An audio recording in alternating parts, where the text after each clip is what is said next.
What up, TCK Potters? Welcome back to the program. I'm your host, Sky Guasco. This is another episode of the Candlestick Kids Fantasy Football Podcast, aka TCK Pod. This is episode 420. I got my man Dozier back in from the Fantasy Football Boom Bust Squad. He's been on a handful of times in the last month, which is nice. We got some new families, so we like to represent each other and bring them on as much as possible. And today he gets to put his fan hat on, which he's already got on, which is nice. And we're going to talk about the NFC East team previews.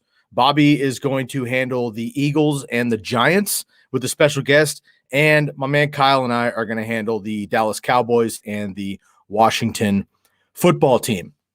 Before we get into this, if you have not yet checked out our series of the fantasy football team previews, I strongly recommend you do that. We've been breaking down every single team. We're not through them all yet, but we're breaking down every single team for fantasy football with, as often as we can, with a guest that is actually a fan of the team. And that adds a little bit more fun because a lot of times as fantasy analysts, we don't get the opportunity to talk about our teams with fan hats on because we have to kind of put that bias aside. But we are not doing that now. We get to talk about our teams. And so we're having guests on that are fantasy analysts, but also fans of those particular teams. So it's a lot of fun. So without any further ado, let's bring in my man, Kyle Dozier. Kyle, great to have you back on, man. This is, I think it was 3 times in maybe as many weeks. You're becoming a regular here on the the TCK pod, man. It's good to go, bro. Oh, I got you on mute, I believe. Can you hear me now? Yes, sir. All right. Yeah, I was gonna say I think I've been on here more than I've been on Boom Bust the last few weeks. So it's a steal, bro. That's how you do it. See, we recruit people in, and then we're just kind of like, hey, guess what? You're on our team now. So that's how it goes. So I'm TCK now, apparently. There we go, brother. I won't have much in the way of info about the not the Redskins, the football team. I still cringe about that name, the Washington football team. But I'm ready to dig into some Cowboys. Excellent, man. Cowboys? Excellent. So really quick here, let's talk about your fandom for like a minute. So you are based out of Oklahoma currently. Are you guys, and you and your brother, we haven't had Corey on yet somehow, but you and your brother run Boom Bust Fantasy Football at Boom Bust Fantasy Football. Make sure you guys go check out and give those boys a follow on YouTube and Twitter and Facebook and all that, and Instagram as well. But you guys are Cowboys fans. You live in Oklahoma. Do you have a Texas connection as well, or just the favorite team in the area? Just favorite team in the area. Oklahoma doesn't have a team. Mom and dad were fans growing up, and it rubbed off. So I was actually alive and watched the last Super Bowl that we won. It's been a while. 1995. I was very young. I was 9 years old. So it's been a minute. I'm getting a little up there in years now. So I do actually remember that. But yeah, it was just parents' fandom rubbed off on me and my brother, and we've been bleeding blue and silver ever since. That's awesome, man. That happens a lot. Of course, I'm a Niner guy too. My parents, my grandparents had season tickets to the 49ers at Old Candlestick Park. My dad did as well. He was at the Catch game. He was at the Super Bowl, a number of the Super Bowls in the 80s. And the first game I remember is 1994 Super Bowl, the one before you guys, when my Niners were able to beat the Chargers. You guys came up the next year and got past the rival Steelers there. I remember that game quite well, actually. That was a hell of a team, too. That Steelers team was great, but made it happen. So big rivalry with the Niners and Cowboys over the years. So I'm sure you grew up despising the Niners, and I grew up despising the Cowboys, but didn't hate them as much. Here we are being grown-ass adults in the same room, being cordial. Yeah. I like it. Yeah, I didn't hate as much as the Eagles, but it is what it is. That's the rivalry, man. All right, brother. Without any further ado, man, let's kick this off here. We got a lot of teams to cover because, some of these teams don't have a lot of fantasy impact, frankly. I mean, you could talk about players all day long, but they don't necessarily have fantasy impact. Well, you talk about the Cowboys and the football team, man. I mean, quite literally everybody on these squads has something to do with fantasy football. So we've got a lot to cover today. We'll try to squeeze it within an hour and see how we do.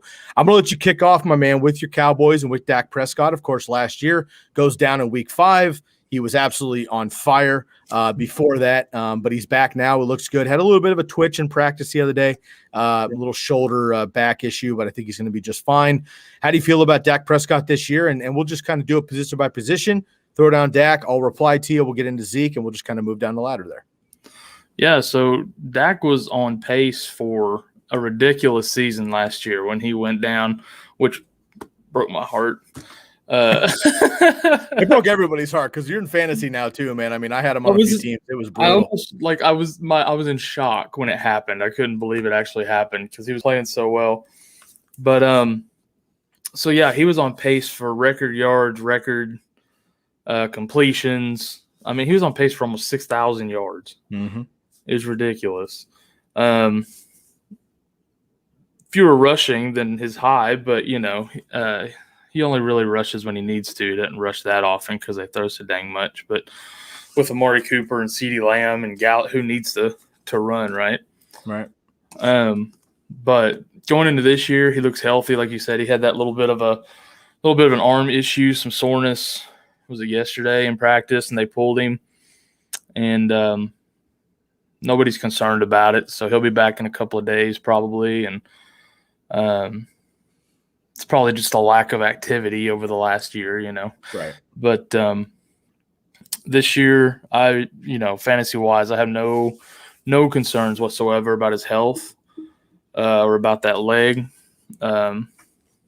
As far as drafting him goes, I think he's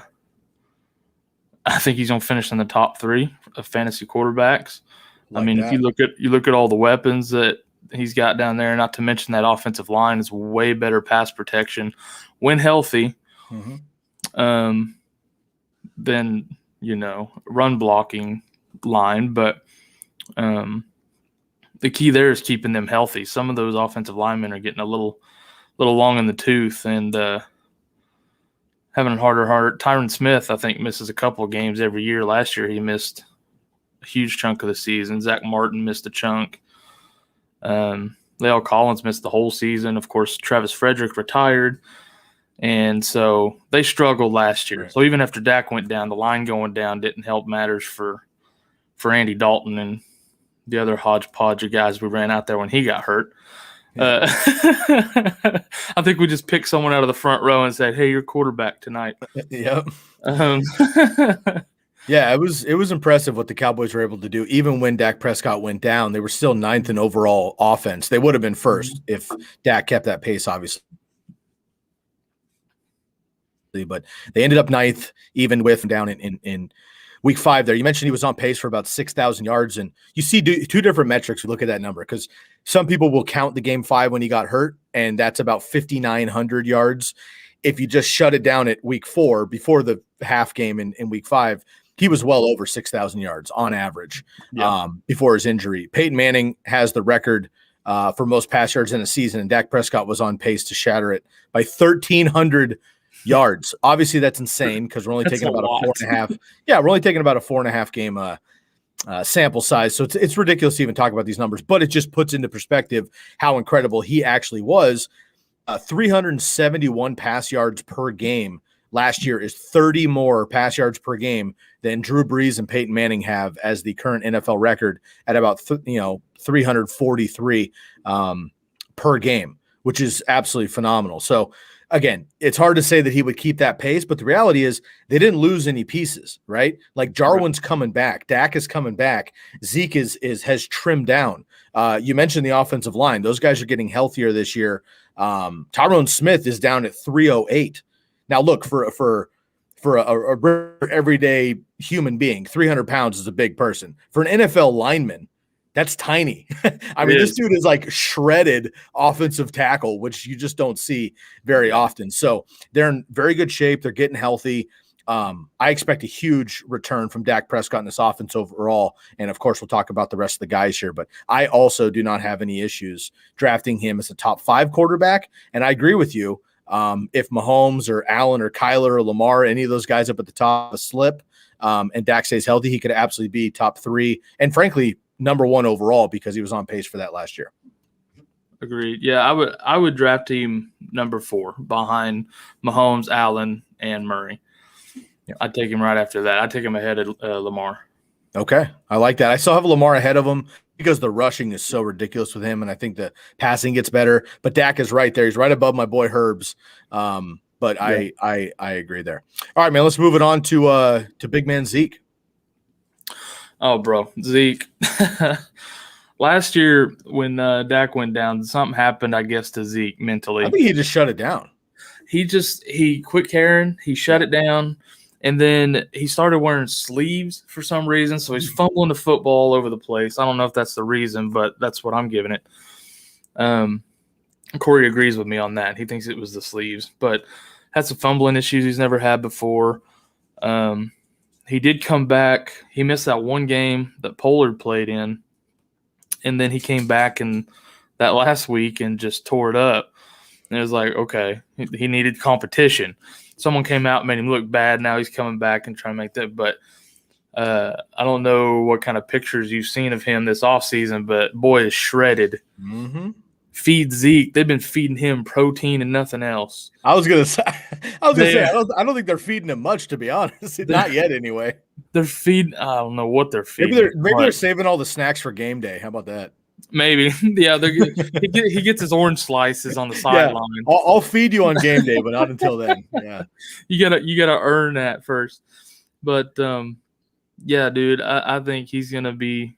And other people are agreeing with me because you're seeing him climb up draft boards here over the summer as people are seeing this news coming out of him looking good and watching him practice and stuff. So I think, he's starting to work his way back up into the late first round and stuff right now. I'm not sure his exact current ADP, but people are starting to draft him like a top 10 running back again, and he wasn't that way at the beginning of the summer. No, and I think a big I'm going to look it up here real quick. The big part of that, I think, Kyle, was just people needed to see Dak back. Once they saw Dak back, it was like, okay, Zeke is somebody we're able to target again, because without Dak Prescott, we saw the wheels fall off last year. He still was only 21 yards short of 1,000 yards. Currently on NFC, which is the most competitive ADP, high stakes leagues, he is actually the running back 6 and going 6 overall. So he's moved all the way up into the middle of the first round. Currently it's CMC, Dalvin Cook, Alvin Kamara, Derrick Henry, Jonathan Taylor ahead of Zeke, and then Saquon, Eckler, and Chubb, the other first round running backs currently. But he's number 6 and 6 overall there. We talked about Tyron Smith trimming out. Zeke trimmed down as well. He's 218 pounds. Again, for most running backs, a lot of running backs are hoping to weigh that much. Zeke's a big boy, and he's down to 218 pounds, and that's actually his lowest playing weight since his freshman year at Ohio State in 2013. So 8 years later, he's actually been able to trim himself down, and he's in phenomenal shape. He led the NFL in 2018 with rushing yards, 1,434. Remember that incredible season? And again, he was just about 20 yards shy of 1,000 last year with a just train wreck in Dallas. So I expect a huge bounce back from Zeke. And look, I mean, he's been going, top 3 running back for the last 3-4 years, 5 years in fantasy, right? So if you're able to get him at number 6, I know it doesn't seem like a bargain, but Zeke isn't like Dak. I mean, Zeke for real, if he gets the passing work and anything happens to Chubb CMC or Cook or Kamara, anybody up at the top there, I mean, Zeke could straight up be the number 1, and I certainly believe he could finish top 3 if everybody stays healthy. Zeke is a rare first round bargain, I think, and I would absolutely be excited to grab him at value at RB number 6. Absolutely. And honestly, I'd take him ahead of Taylor. I'd take him ahead of Kamara, I think. Me too right now. Without Michael Thomas, it's going to be tricky because Alvin Kamara was averaging 8 fucking targets per game, which is insane. If he's going to get that kind of work, I mean, he's basically a receiver. But I hear you, that offense is going to be sketchy. All right, let's get into the wide receivers now. Kind of give you a 3-pack here. So let's clump them all together, and then we'll kind of dissect them. Amari Cooper, CeeDee Lamb, And let's throw in my boy Michael Gallup as well. Yeah, so Michael Gallup, when they drafted him, I was excited because I liked the way he looked and everything. He's and I was like, he's from Stillwater, isn't he? Was he Oklahoma State? He wasn't Oklahoma State. I can't remember what college he went to. I'll look it up. Sorry to throw you off. Go ahead. No, you're fine. I honestly can't remember. But he's Big 12 somewhere. I'll look him up. But I like the way he looked on tape watching the draft, and then thought he'd be a great compliment to Amari Cooper. And then, of course, last year, me being an Oklahoma Sooner fan, we draft CeeDee Lamb, and I completely lose my shit with excitement. Colorado State. I was way off. Colorado State. Yep, not even close. But so they bring CeeDee Lamb in, and right away has a rapport with Dak Prescott and is killing it. Of course, he's ultra talented. I watched him play at OU. So I knew he was going to come in and be a force right away. And in year two, I'm even more excited to see how he does. Last year when Dak was healthy, Cooper still dominated targets from Dak. And I think a lot of that was familiarity. And you kind of saw as each of those first 4 games went on, you could see the comfortability with CD starting to come into play for Dak and things of that nature. But I think it'll be a more even split probably between Cooper and Lamb this year as far as target share goes. I know everybody's on that CD bandwagon in drafts this year, especially in Dynasty, and I totally agree with that. But the problem is with him in Dynasty is you're probably going to end up having to wait another year or two still because Cooper's there for Lamb to be just a truly dominant number 1 receiver type to kind of anchor your Dynasty team. I'm thinking, man, it may not happen this year because I kind of predicted the Ridley, and then last year it happened.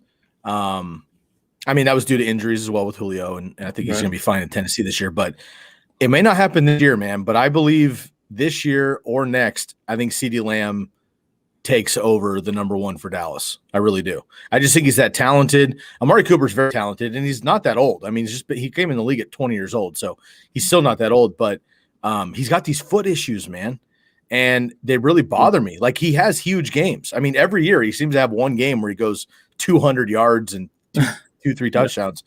But CeeDee Lamb is special, and I know the preseason hype is preseason hype. I get all that, but he's looking good, and Amari Cooper's not out there. He's on the pup. I mean, he's going to miss some time, and that just gives more reps for CeeDee Lamb, more reps for Michael Gallup. And Michael Gallup is somebody that I'm trying to stash in all dynasty formats because either he leaves next year or maybe Amari Cooper leaves next year. Either way, I think there's going to be a position for Michael Gallup next season in Dallas, or if he moves on, to be at least a number 2 for a squad. And I think he's good enough to eventually be a number 1. He's just buried in Dallas. I mean, he's arguably the best number 3 wide receiver in the NFL outside of Tyler Boyd, in my opinion. I think he's going to be great. He was wide receiver 29 last year in fantasy when Dak was healthy, which doesn't sound amazing, but when you take into consideration CeeDee Lamb and Amari Cooper were also both top 11 wide receivers in PPR with Dak Prescott healthy, that's absolutely unbelievable. So Amari Cooper still had 1,000 yards last year for the 5th time in 6 seasons. He had 92 receptions, which is a career high, finished top 15 wide receiver in PPR. And then when Dak Prescott was healthy, again, Lamb and Cooper were both top 11. Cooper was 8th in PPR. Lamb was 11th in PPR. Both had about 17 PPR fantasy points per game. And Gallup at the same time was wide receiver 29. And spoiler alert, Dalton Schultz was also number 12 at the same time.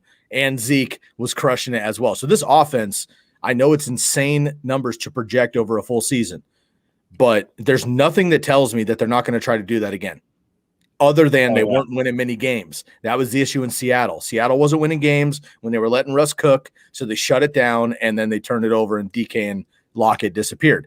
If Dallas can win games and Dak throws 45 times a game and Zeke is getting 25 touches a game, anybody on that roster is going to be fantasy gold. And everybody's at a discount this year, respectively of, they're still all top draft pick, but they're not top as they might have been if Dak actually finished where he was last year. So I think everybody has a ceiling in Dallas. Yeah, absolutely. And right now, I mean, you can get Gallup pretty cheap. He's free. Yeah. So it's like, you absolutely should grab him. I mean, that's a steal. You're totally stealing him. But and the reason winning games and stuff, but like they're going to throw a lot because that defense, they drafted a lot of rookies that I have some faith in some of them, but the defense is still going to be pretty rough. And they're going to be in a lot of negative game scripts, I think. And so you'll see Dak throwing it all over the yard again this year, just like last year. Yeah, I agree. And Michael Gallup is one of these. I mean, in fantasy, he's a wide receiver 4 or 5, but in NFL, one of these wide receiver 3 on his team, like Tyler Boyd, Antonio Brown, Mike Williams.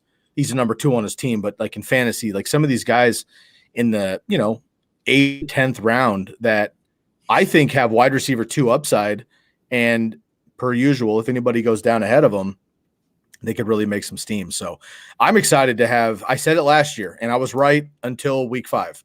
I'm excited to get a piece or 3 from this Dallas offense. I would love to have Dak, but you got to reach for him. I would love to have Zeke, but if you don't get a top 5 or 6 pick, you're not going to get Zeke. I would love to have CD or Amari. I lean CD personally, but again, those are going to be top 3, 4 round picks as well. So I might just fade all those guys and go Gallup and maybe the ends if I can't get the early picks, but I'm all in on Dallas once again. Let's wrap it up. The tight ends, man. Again, Blake Jarwin was a big, he was one of my deep sleepers. Mike Wright of the Fantasy Footballers kind of made that popular last year. But I'll stroke my own beard here and say that way before Mike, I had called it out. So I'm staying by that one. But Adam Troutman was an early pick of mine as well this year. But anyway, Blake Jarwin goes down early in the season, out for the year. And then Dalton Schultz come in. And as I mentioned, top 12 tight end with Dak Prescott and everybody else going on here.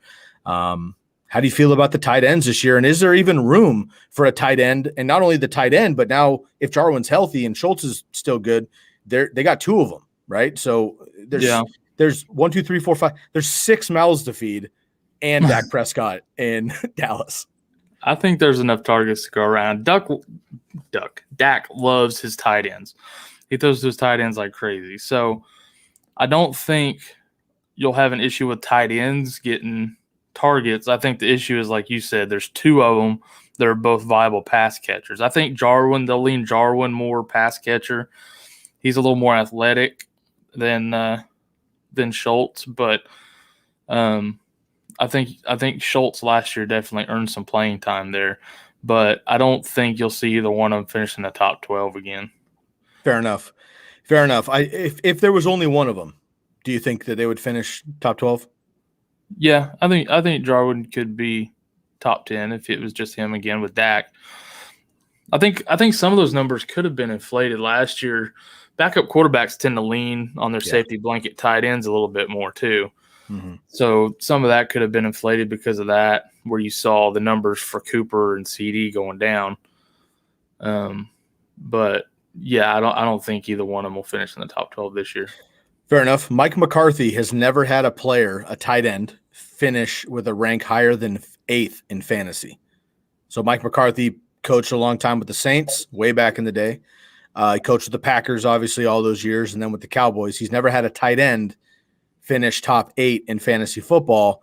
But interesting note here, and you just mentioned Dak Prescott loves his tight ends. In 2019, we'll turn back the clock a little bit because Blake Jarwin went out, Schultz came up, and then Dak got hurt. So last year was a mess. Turn it back an extra season. 2019, old man Jason Witten is still playing.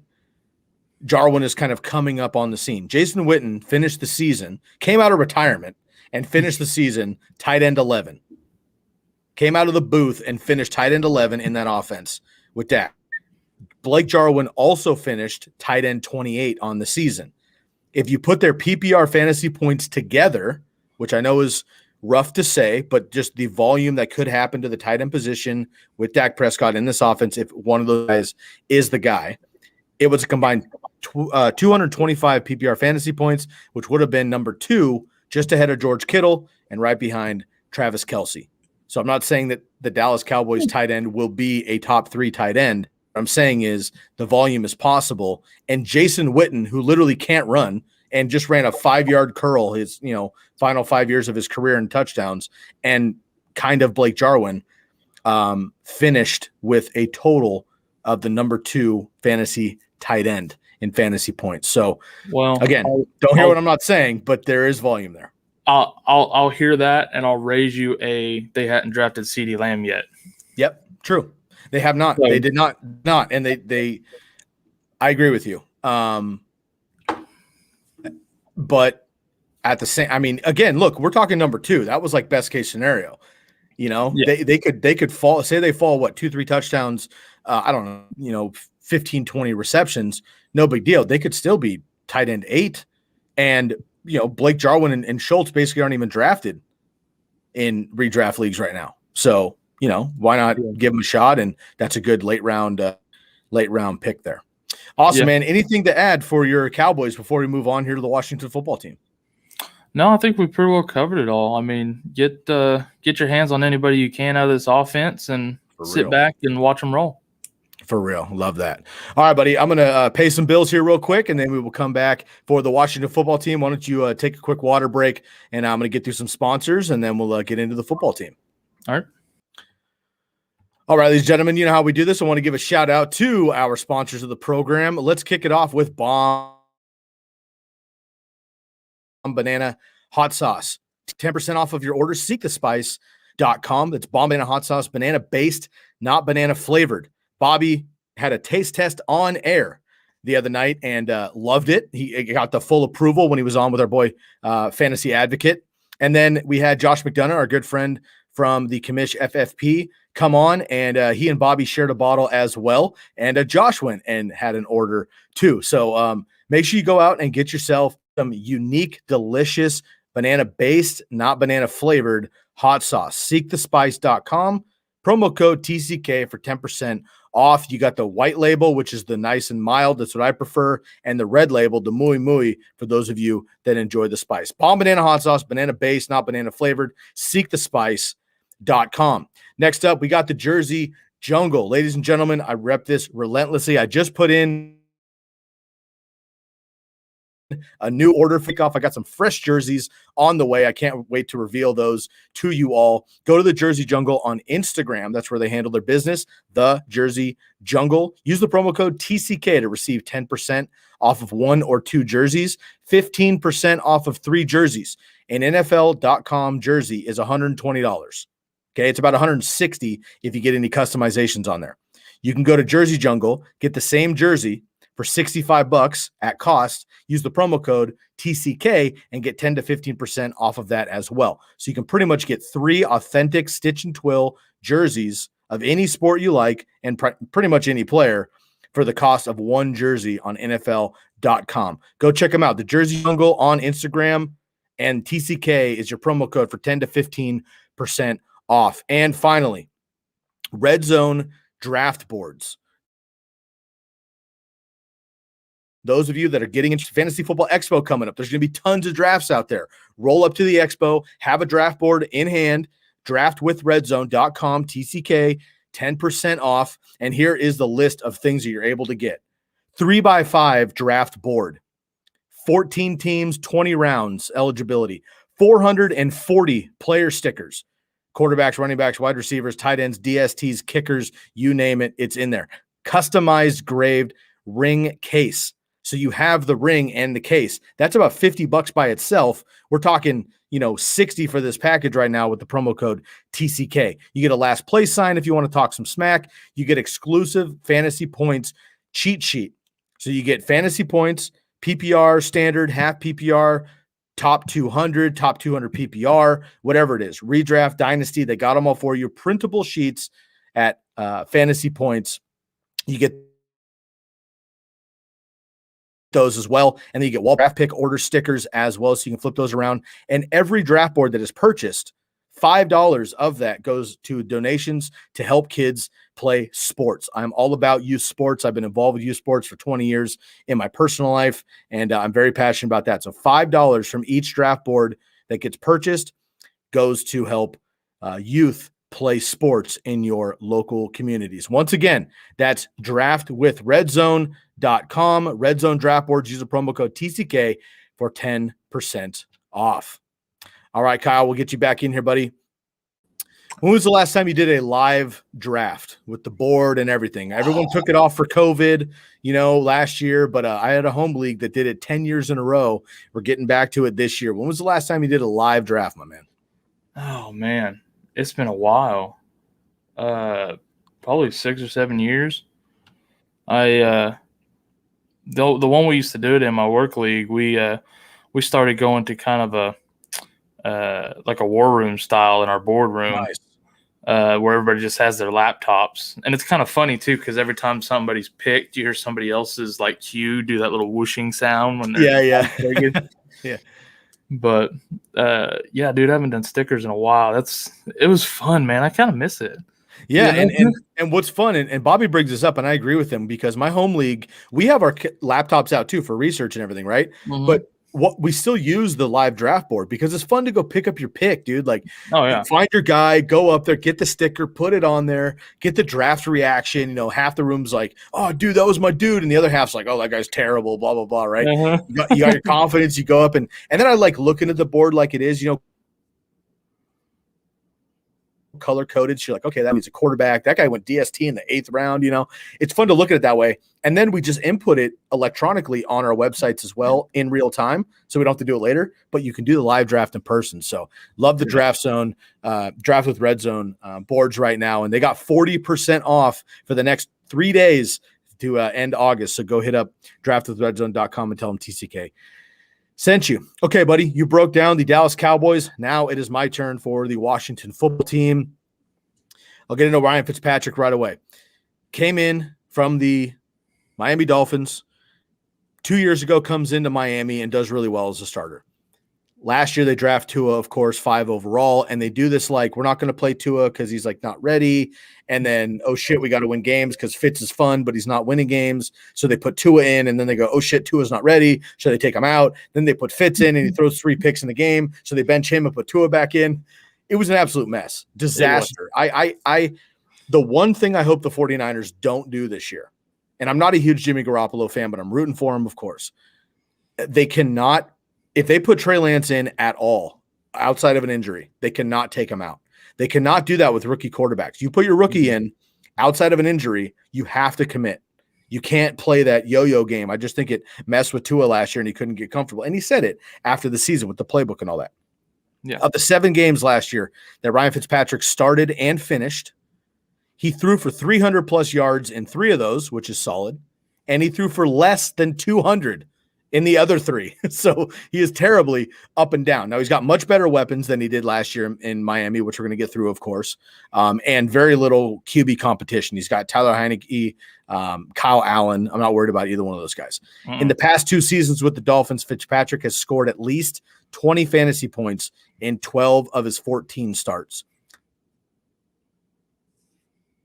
So when he's in there, he's getting a deep rush attack. He's not a runner, but he does score rushing touchdowns on occasion, and he's good for 400 yards once or twice a season. So he is a great number 2, 3 quarterback in flex leagues. Probably not going to be drafted much in single quarterback redraft leagues, certainly not in Dynasty these days. But if you punt quarterback and single quarterback all the way to the end, he is not a terrible flyer. And if you just look to go maybe 1 or 2 quarterbacks at the end of your draft and stream them, Ryan Fitzpatrick's got to be in the mix.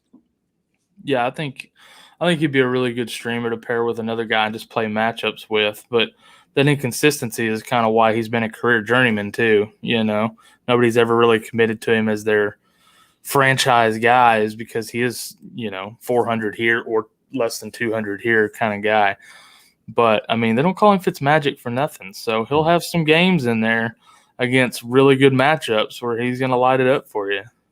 There's two crazy stats for Ryan Fitzpatrick over his career. He's never played in a playoff game, which I find incredible for his longevity. And he's never thrown for 4,000 yards because you would think he would with his averages, but he doesn't play full seasons. True. Like even when he was with Jameis and Tampa Bay was exploding, and Jameis and Fitzpatrick that year combined were the quarterback 2 on the season, but they each played half a season basically. Yeah. He did the same with Tua last year. So we'll see what actually happens with Washington football team. But Ryan Fitzpatrick and Cam Newton are 2 quarterbacks at the end of your draft that aren't getting drafted in single quarterback leagues that I personally feel if they play 14 plus games and stay healthy, they could absolutely be back in QB ones, honestly. Cam with the rushing, obviously, and Fitzpatrick potentially going nuts with all these weapons. So we talked about, all the receiving weapons. Let's talk about the running backs though really quick. And coincidentally, the 3 main running backs, Antonio Gibson, J.D. McKissic, and rookie Jarrett Patterson out of Buffalo. Antonio Gibson is a converted wide receiver. Mm-hmm. J.D. McKissic is also a converted wide receiver. And Jarrett Patterson is not a pass catcher per se, but he's a great, I think, utility back that's going to have longevity in the NFL, in my opinion. Gibson came on as a rookie, got a slow start like most of them did, but he scored at least 12 PPR fantasy points in 8 of his 11 games. Then the toe injury in week 13 slowed him down the rest of the season over the final 5 weeks there. Gibson ended the season with 170 attempts, 795 yards, and 11 touchdowns. Obviously, double-digit touchdowns for a rookie is excellent. Mm-hmm. 36 catches on 44 targets. So great efficiency and good volume there as well, especially with J.D. McKissic with the most targets in the NFL for a running back. But just 247 yards and no touchdowns. So Gibson had a lot of volume and got the catches, but didn't have yardage and touchdowns there. Obviously, he was running back 13 in half PPR last year, running back 12 in full. And then J.D. McKissic, like I said, led the NFL with 110 targets. That was ahead of Alvin Kamara last year, total targets, 6.9 per game, which is incredible. 29 targets over 2 games in weeks 9, 10. He had 14 targets and 15 targets in back-to-back weeks, which is absolutely insane. Very high, though. This is where I think we got to pump the brakes on J.D. McKissic. It was exciting, and not like people are, grabbing him quickly, but I just feel like even if you're going like 0 RB, he's a good guy for that, but otherwise pump the brakes. First of all, Alex Smith is gone, and he's notorious for dumping down. Ryan Fitzpatrick doesn't necessarily do that. Totally. And J.D. McKissic's previous career high carries was 46. He had 83 last year. His previous targets also 46. Last year led the NFL with 110. I think it was game script. I think it was, a mishmash of offense in general and that running game and Alex Smith, which allowed J.D. McKissic to propel himself up there. But just 3 total touchdowns in 2020. He ranked 30th, the team overall ranked 30th in the NFL in offensive yardage per game last year and 25th in points scored. Those are both going to go up significantly this year. First of all, second year with Ron Rivera. Secondly, it's Antonio Gibson gets another year. J.D. McKissic gets another year. They bring in Ryan Fitzpatrick, who we know for better or worse is a gunslinger. Even if it turns into Taylor Heineke, it's his second year in the program as well. I think that's going to be positive for them, as well. And then just a quick note on Jarrett Patterson. He's a dynasty stash right now, but I think he's Gibson's handcuff. It would not be J.D. McKissic. It would be Jarrett Patterson, in my opinion. Not Peyton Barber, Lamar Miller, some of these journeyman guys they have in the backfield there. It's going to be Jarrett Patterson. So love me some Antonio Gibson. They also have great offensive line. They drafted Sam Cosmi from Texas, who was one of my top offensive tackles this year in the second round, 51st overall. I love that. So a lot of good news here for the run game, which should help protect. Might lower his attempts, but hopefully he draws up that defense and he can go up over the top. How do you feel about the backfield at large for the Washington football team? Antonio Gibson, J.D. McKissic, and Jarrett Patterson. Yeah, I agree with everything you said completely. I think Gibson, you were talking about, McKissic had career high receptions, and I think Gibson earned a larger share of those catches out of the backfield. Like I said, there won't be as many. Fitz doesn't dump down as often as Alex Smith does, but I think you'll see Gibson get a few more catches out of the backfield, and you'll probably see McKissick get significantly less. And you were talking about the double digits for touchdowns for a rookie being really, really good. And if I remember right, he had 3 in one game against my boys last year. So he tore him up twice. Yeah, like I'm not a big Washington fan as a team, but big Gibson fan as a player for sure, especially for fantasy. I agree. Antonio Gibson right now going in the second round. For you, Kyle, is that a fair price for you right now? Do you believe that he can I mean, really, if you're going the second round, that's either your RB2, which is great, or it's your RB1 if you've gone, say, Kelsey or a wide receiver in non-super flex, obviously. Are you comfortable with Antonio Gibson as your RB1? Yeah, I'd be comfortable. If I end up with a Kelsey or, an A.J. Brown or something like that in the first round, give me some Gibson in the second. Totally. Nice. I like that. All right, let's talk about the wide receivers here. A large class of guys here to talk about for fantasy football. At the top, of course, Terry McLaurin, 87 receptions last year, 134 targets. Love the workload. 1,118 yards and 4 touchdowns across 15 games. He played on 2 high ankle sprains. A high ankle sprain ended Saquon Barkley's season. Yeah. Terry McLaurin played on 2 of them. That's ridiculous. Last year. He reminds me of AJ Brown, like his play style. He reminds me of AJ Brown, and AJ Brown also played last year on 2 bad knees. And then he reminds me of Allen Robinson in that he's dominated with terrible quarterbacks. Yeah. And now Allen Robinson and Terry McLaurin are each getting the best quarterback they've had over their careers so far, and I expect both of them to take a significant leap. So I like that quite a bit. Curtis Samuel comes over from the Panthers, reunites with Ron Rivera, but this is a different style than he ran in Carolina. He thrived in like the short, intermediate kind of like Deebo Samuel role, if you will. Catch the ball, make a play. He was a running back at Ohio State, hybrid, right, with Urban Meyer. So he gets carries out of the backfield, gets those jet sweeps that are getting more popular, and he's not really a deep target. 2 years ago, though, this is that like unrealized air yards, which like fantasy Twitter likes to have as a cool stat to talk about. Air yards, which means basically what that means is they were just throwing bombs to him that he couldn't catch. So it was either underthrown, overthrown. He didn't catch it one or another, but he was getting the deep throws. Last year, he was getting the intermediate stuff. I think that's going to continue. The deep routes is going to continue. If it does, I think that's actually going to hurt Curtis Samuel because they bring in my boy De'Ami Brown, who I absolutely love out of Carolina. He went 55 for 1,100 yards and 8 touchdowns last year. He's a deep threat, dynasty stash, but he could fit Fitzpatrick's role great. Like, let's remember, Mike Evans blew up for Fitz in Tampa Bay, right? Then we had Devontae Parker in Miami, who finally broke out with Fitzpatrick as well. De'Ami Brown fits that system and play style than Curtis Samuel for sure. And, of course, you have Terry McLaurin on top of that. So I know there's a lot of hype for Curtis Samuel. He's going as wide receiver 43 right now, about the 7th round, 6th round, 7th round or so.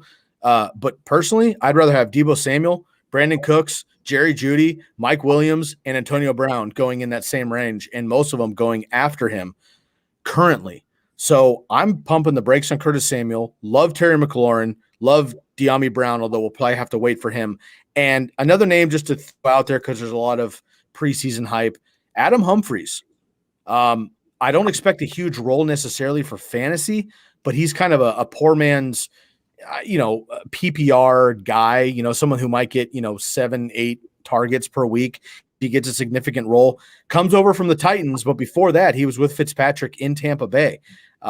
So they're showing a really nice early connection in camp right now, and they were former teammates. So I always look out for stuff like that. They already have the rapport that you walk in the locker room, you're like, hey, I know you. I know where you're going to break. I know your routes. I know when you're going to slow down. I know where you're going to cut up or an option route. Like they're familiar with each other where Fitz isn't with the other guys. So just a name to kind of keep up. And then you have the Sims brothers and Antonio Gandy Golden as well. Big rookie from last year who I think could be good eventually, but not quite yet. So a ton of names. Primarily, though, we're talking about Terry McLaurin and Curtis Samuel and then dynasty stash De'Ami Brown. Yeah, and since they got De'Ami Brown, Rivera might have seen the way they were using him in Carolina last year, Curtis Samuel, and decide to maybe deploy him the same way. Maybe now in this offense. Hope so. If they do, that'll be great for fantasy. I think it'll be great for their football team too, because he definitely excelled in that respect. And of course, Scary Terry is just ridiculous. So, I mean, who plays on 2 high ankle sprains? Come on, bro. Like, but something, just quick side note there that I thought was funny. I didn't realize until you were talking about Curtis Samuel. So they have a running back turned receiver and a receiver turned running back. Yep. Two receiver turned running back. Yeah. They just flipped positions there. I thought that was kind of funny. Yeah. They're making the most of it. And another side note has nothing to do with fantasy, but just a character mention that I read the other day.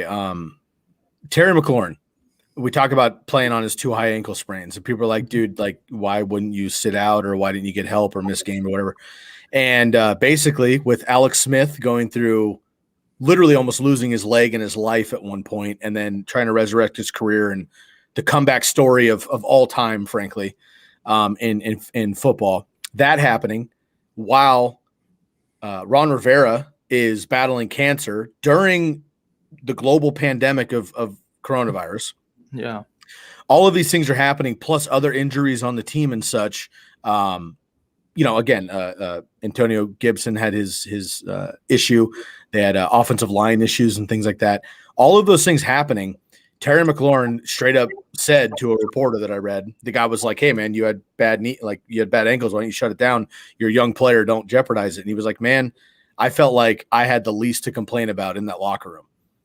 I'm not going to sit down when my coach, my quarterback, my running back, my linemen, other people on the squad are fighting bigger battles than I am. If I can tape it up and get out there, I'm going to be out there. And I really appreciated like the human element of that comment, just straight up, just like, dude's a gamer. I appreciated that. And look, if he's too injured to play, he's not going to play. That's the reality. But he was able to go out there, and it comes out later that he was hurt. And look, I mean, we found out that Tom Brady played on a torn meniscus all season. Like, what the fuck? These guys are superheroes, right? For real. Or non-human, I should say, at least. But I just like that character move. Like, if Terry McLaurin can go, he's going. And I like that. I like that a lot. Yeah, I do too. Okay, let's move on to the tight end position, Logan Thomas. Every year for the last 4 or 5 years, there has been a tight end that has gone from the depths of fantasy drafts or undrafted, come out of nowhere, and won people leagues. It was Zach Ertz, then it was George Kittle, then it was Mark Andrews, and then it was Darren Waller and TJ Hawkinson and Noah Fant to a certain extent. And now it was Logan Thomas and Robert Tonyan this year. Who's it going to be this year? Robert Tonyan did get paid just a couple of days ago. 72 catches last year on 110 targets. 100 targets for a tight end is fantastic work. But again, a lot of that has to do with Alex Smith. Alex Smith loves the tight end. He loves to dump down to running backs. Ryan Fitzpatrick, we'll see what happens. He's more of a gunslinger downfield, so we'll see what happens with Logan Thomas there. 670 yards and 6 touchdowns played an entire season. Let's not forget, Logan Thomas was drafted by the Arizona Cardinals as a quarterback. So he has been transitioning into a tight end for the last 2 seasons. And we know that rookie tight ends that come in take a few years usually to kind of get the position. Logan Thomas could just be hitting his prime as a tight end, which is excellent. So that I think is fantastic. We'll see what Fitz does with him. He had 19% target share on his team. That was 6th most among all tight ends. So he's getting that work, which is great. He finished tight end 4 overall and tight end 6 in PPR fantasy points per game in 2020. Right now, he's going as the tight end 8 in ADP. So I did a little research and did a little math on our boy Rob Gronkowski, who happened to finish as the tight end 8 last year, and took the numbers of Logan Thomas, who was going as the tight end 8 this year. So Logan Thomas, again, finished tight end 4 last year with 72 catches, 670 yards, and 6 touchdowns. Gronk finished tight end 8 with 45 catches, 623 yards, and 7 touchdowns. Very similar numbers, but we know with the tight end, like it only takes 30 yards, a touchdown, 5 catches. Like it's not much between, 4 and 8. But what I was thinking to myself is a lot of people love Logan Thomas because of last year, and a lot of people are fading him because of a number of reasons. Too many weapons, Fitzpatrick, Alex Smith is gone, blah, blah, blah. Was it a fluke? So I started thinking to myself, like, where do I stand on this? Well, I don't think he's going to be the tight end 4 this year. But drafting him as the tight end 8 in like the 7th round, 6, like you're probably punting anyway. Even if he fades, okay, comparing him to Gronk, who finishes tight end 8, where Logan Thomas is going. If Logan Thomas fades 30 receptions, which is a lot, he fades 30 receptions, about 50 yards, and a touchdown, he could still be last year's tight end 8. I don't think that's going to happen. I think he's going to have the work. Touchdowns could even go up because they have so many other weapons. Like people have to account for somebody, and Logan Thomas could easily have 6 touchdowns again, maybe even 8. And the yardage could even go up on less receptions there. So I think Logan Thomas is he's not a bargain, but I don't think you should overpay for him either. I think he's just like a safe, gonna finish where you draft him pick. And sometimes Julian Edelman was that guy for years. Jarvis Landry's that guy. Robert Woods is that guy. It's not sexy to pick him. And on draft day, you're kind of like, Logan Thomas. But look, man, Logan Thomas is going to have winning weeks because it's the tight end position. And if he finishes top 8, that's going to propel your team when so many other teams are fading because if a top guy gets hurt at the tight end, you're hurting, right? So sometimes you just need those safe guys. You need fantasy points every single week. Logan Thomas, I think, is a safe option that will give you weekly fantasy points. Do you have a thought on Logan Thomas? You were on the mock draft here. You're an early tight end guy. So I don't see you personally ending up with Logan Thomas. But if you don't end up getting one of your top 3 tight ends, would he be somebody you're looking for in the middle rounds, or are you just going to pass all those guys and go to the end? Yeah, if I don't get one of my top guys, I'm totally going to shoot for someone like Logan Thomas because, like you said, for some reason, people are like he's not a sexy pick. So he drops further than he should, and, yeah, those are the kind of guys you're looking for. I did have some pieces of him last year. I grabbed him off of waivers when Kittle went down and or traded for him or whatever. But, if you can get him in that round, if you don't like drafting tight ends early, I think he's a really, really good one. And, I mean, I don't think – they got a couple more weapons now at receiver. But, like you said, Fitz likes to throw it around or whatever. Gesicki had a career year last year with Fitz throwing the ball around. He was throwing to Gesicki quite a bit. So, I don't think he's afraid to throw to a tight end. So, yeah, I would totally shoot for him. Awesome. I think it's a good pick too. Last mention here. We almost never talk about DSTs in fantasy football. But I want to give a shout out for those of you that play DSTs. Target the Washington football team. If you're in a dynasty, I'm in a dynasty league that does have DST. Most dynasty leagues do not have DSTs or kickers. I'm in a dynasty league with DSTs. I have the Pittsburgh Steelers and I have the Washington football team. I should be good on the defensive side for 5 years at least. And I could swap them out depending on the matchup. Young, best defensive line in the league, and maybe the best position group in the league as a whole, honestly, in real football terms. Last year, they finished defense 6. They're going as the defense 3, so they're not cheap. It's basically the Rams and the Steelers and the Washington football team. And I know this is going to go over a lot of people's heads, so whatever. But if you're going for a defense, you need a defense. The Washington football team is a great one. They make plays. They don't give up a lot of points. It's going to be a low scoring, not low scoring necessarily, but low game script. And here's the deal, man. Fitzpatrick throws interceptions. That DST is back on the field, and that's more opportunity for sacks with Chase Young and, back end interceptions and things like that too. So keep an eye on the DST there, number 3, Washington football team. All right, buddy. Any other thoughts here about the football team or if something came up about your Dallas Cowboys before we get out of here? Yeah, just my only thought was you want to talk DST. Do not draft Dallas's defense. That's top analysis, ladies and gentlemen. Do not draft. That's about all I got for you. That's why we bring on the big guns to make sure. Yeah, Dallas Cowboys, unfortunately, man, they've been so frustrating, man, because Sean Lee was one of my favorite players in the league, and he couldn't be healthy. Yeah, and Leighton, I'm really worried that Leighton Vander Esch is the same dude. Just unbelievable when he's healthy, but he can't stay healthy. Luke Kuechly was the same thing. Yeah, Kuechly was that way. He had a few healthy years before he retired, but the difference between Leighton Vander Esch and Sean Lee is Sean Lee, he blew his knees out like 8 times apiece. Right. Vander Esch keeps having neck issues, and that's way more dangerous. Neck and head, yeah. So I could totally see his career being shortened because of those injuries. And I think that's part of the reason we drafted Michael Parsons this year was to replace him. He'll walk next year. Vander Esch will, which is too bad. I don't know. You ever see that old show, Blue Mountain State, about football? I always called Leighton Vander Esch Thad Castle because he looks so much like him when he's smiling and running all over the field, dude. Looks just like him. So I'm going to miss Thad Castle on the Dallas Cowboys. But for his own health, man, it scares me. Yeah, I agree. And it's unfortunate to see these guys go off like that. And I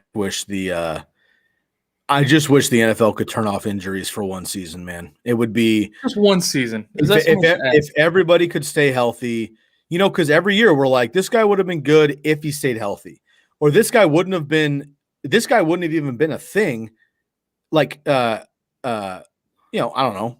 Mike Davis is not even a thing if Christian McCaffrey doesn't get hurt. Period. And now he's a starter for Atlanta. Yeah, which he's not going to be after 8 weeks. Like, I'm sorry, like, no offense to the guy, but he's just not that type of dude. He's been trying for years. So anyway, it's unfortunate. You see these incredible all-world athletes, and very, very, very, very few of them have a career, let alone 3 to 5 years of health. Even the guys that you consider healthy, and I'm not going to jinx anybody and name names right now, but even the guys you consider healthy,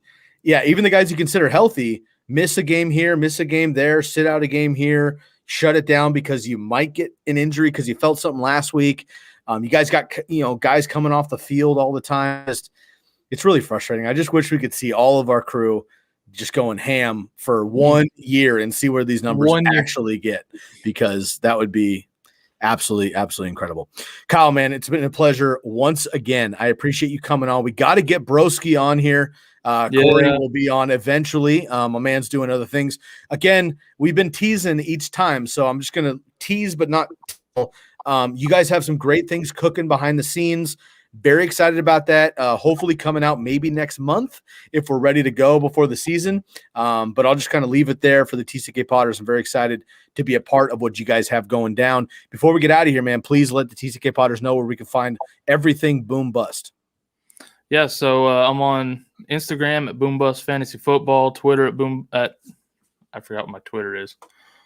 It's just BB Football, I think. I forgot. BB Football, yeah. BB Football. And then boombustfantasy.football is our website. So hit us up, man. Yeah, we need to get you on one of our shows one of these days. Bobby and I are game anytime, brother. Thinking about putting together a group to do a mock draft on there one of these days soon. Maybe try this weekend if you're available. I'm game, buddy. Let's make it happen. Cool, Anytime. Always a pleasure, man. I want to give a shout out once again to our sponsors, Draft Red Zone Board. Go to draftwithredzone.com, Bomb Banana Hot Sauce, seekthespice.com, and the Jersey Jungle on Instagram. Use the promo code TCK for each one of those. And I want to make sure that everybody knows that this episode was brought to you by Bet Online, your online sports betting experts. This is episode 420, breaking down the NFC East team previews for the Washington football team and Dallas Cowboys. Bobby and special guests will be bringing up the Philadelphia Eagles and the New York Football Giants coming up next. Enjoy the rest of your week and weekend from my man Kyle Dozier and the rest of the Boom Bust Fantasy. I am your host, Sky Guasco, and we are out of here.